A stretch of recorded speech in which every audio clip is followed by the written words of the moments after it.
ಜಾಲಹಳ್ಳಿ ವಿಲೇಜ್ನಲ್ಲೂ ಕೂಡ ಡಿಕೆ ಸುರೇಶ್ ಪ್ರಚಾರವನ್ನು ಕೈಗೊಂಡಿದ್ದಾರೆ. ಇವತ್ತು ಕಾಂಗ್ರೆಸ್ ಅಭ್ಯರ್ಥಿ ಡಿಕೆ ಸುರೇಶ್ಗೆ ಹನುಮಂತರಾಯಪ್ಪ ಕೂಡ ಸಾಥ್ ಕೊಟ್ಟಿದ್ದಾರೆ. ಡಿಕೆ ಸುರೇಶ್ ಪ್ರಚಾರದಲ್ಲಿ ನೂರಾರು ಕಾರ್ಯಕರ್ತರು ಕೂಡ ಭಾಗಿಯಾಗಿದ್ದಾರೆ. ಜಾಲಹಳ್ಳಿಯ ವಾರ್ಡ್ನಲ್ಲಿ ಮತಯಾಚನೆ ಮಾಡಿದ್ದಾರೆ.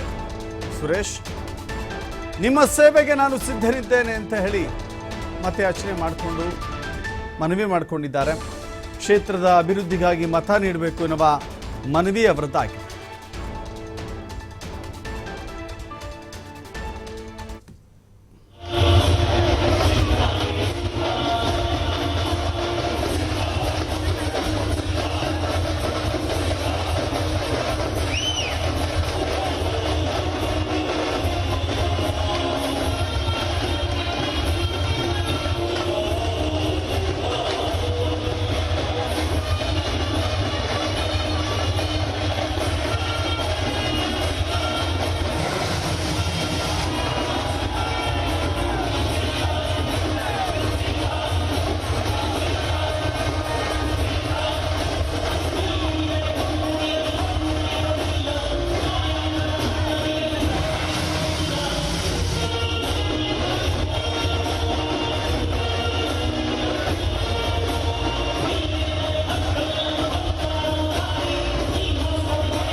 ಇವತ್ತು ಇಲ್ಲಿ ನನ್ನ ತಂದೆ ತಾಯಂದಿರಿದ್ದಾರೆ, ಯುವಕರಿದ್ದಾರೆ.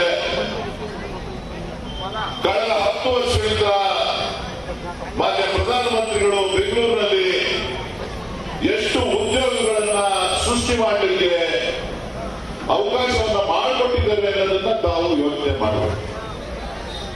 ಬೆಂಗಳೂರಿನಲ್ಲಿ ಇಡೀ ದೇಶದಿಂದ ಬೆಂಗಳೂರಿಗೆ ಉದ್ಯೋಗ ಹುಡ್ಕೊಂಡು ಬರ್ತಾ ಇದ್ದಾರೆ. ಉತ್ತರ ಭಾರತದವರು, ದಕ್ಷಿಣ ಭಾರತದವರು, ಹೊರದೇಶದವರು ಎಲ್ಲರೂ ಕೂಡ ಬೆಂಗಳೂರಲ್ಲಿ ಕೆಲಸ ಸಿಗ್ತದೆ.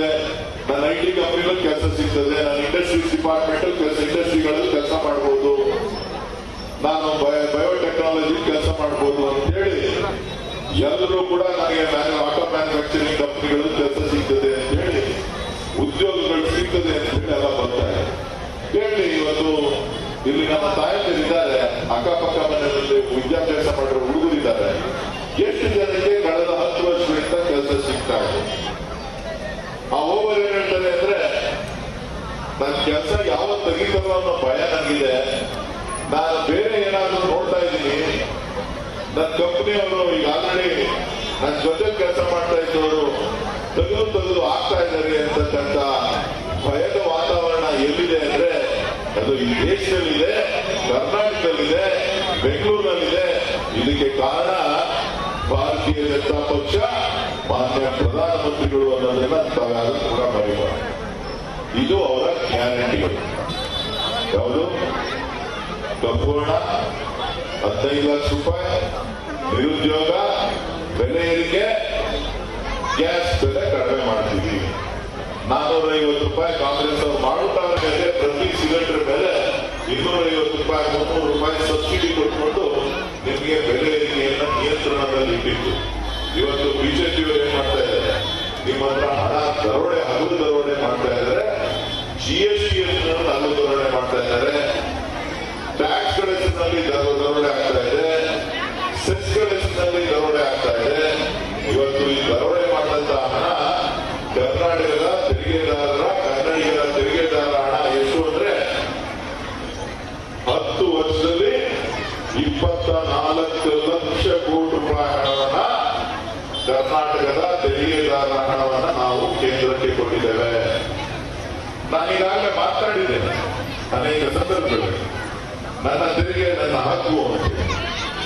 ಇದು ನಮ್ಮ ಕರ್ನಾಟಕದ ಕನ್ನಡಿಗರ ತೆರಿಗೆ ಹಣ ಅಂತ ಹೇಳಿದ್ದೇನೆ. ಇದು ನಮ್ಮ ಕರ್ನಾಟಕದ ರೈತರ ಬೆವರಿನ ಹಣ ಅಂತ ಹೇಳಿದ್ದೇನೆ. ಯಾಕೆ ಕೇಳಿದ್ದೇನೆ ಅಂತ ಹೇಳಿದ್ರೆ, ಇವತ್ತು 24 ಲಕ್ಷ ಕೋಟಿ ಹಣವನ್ನ 10 ವರ್ಷಗಳಲ್ಲಿ ಕೇಂದ್ರಕ್ಕೆ ನಾವು ಕೊಟ್ಟಿದ್ದೇವೆ ಅಂದ್ರೆ ಈ ದೇಶದಲ್ಲಿ ಅತಿ ಹೆಚ್ಚು ತೆರಿಗೆಯನ್ನ ಕಟ್ಟತಕ್ಕಂಥ ರಾಜ್ಯಗಳಲ್ಲಿ ಮೊದಲನೇದು ಮಹಾರಾಷ್ಟ್ರ ಆದ್ರೆ ಎರಡನೇದು ಕರ್ನಾಟಕ. ಈ ಕರ್ನಾಟಕದ ತೆರಿಗೆ ಹಣವನ್ನ ಎಲ್ಲಿಗೆ ತಗೊಂಡು ಹೋಗ್ತಾ ಇದ್ದಾರೆ, ಕರ್ನಾಟಕಕ್ಕೆ ಎಷ್ಟು ಕೊಡ್ತಾ ಇದ್ದಾರೆ? ನಮ್ಮ